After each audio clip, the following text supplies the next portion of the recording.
Let's talk a little bit about USTomorrow. This is a nonprofit that you announced once you didn't win the seat.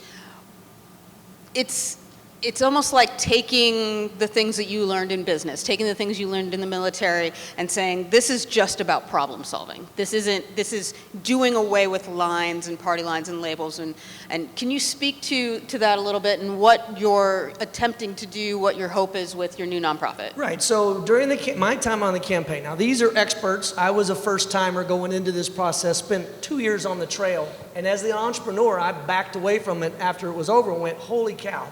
That was, first of all, pretty painful when it shouldn't have been quite that painful. But the three broken things I saw first was a lack of civic engagement.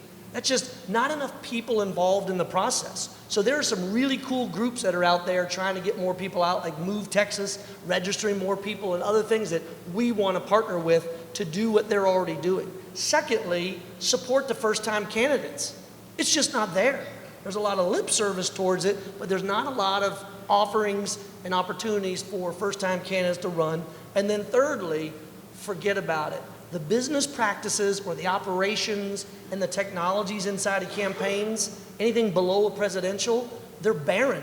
They're lucky if they have enough money to actually pay people. So if you really want to run, you're dealing with inefficient systems, and a lot of it's still on paper. I mean, 1987 called.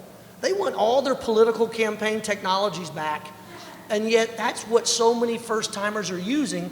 So we want to get more people involved, focus them on a laser beam issue like workforce readiness, and then use existing partners and movements and natural allies to try to solve this problem. And that's just the entrepreneur in me that's going to try to fix it before I return to public service and run again down the road. And so that's what we're trying to figure out, is how you build the infrastructure first.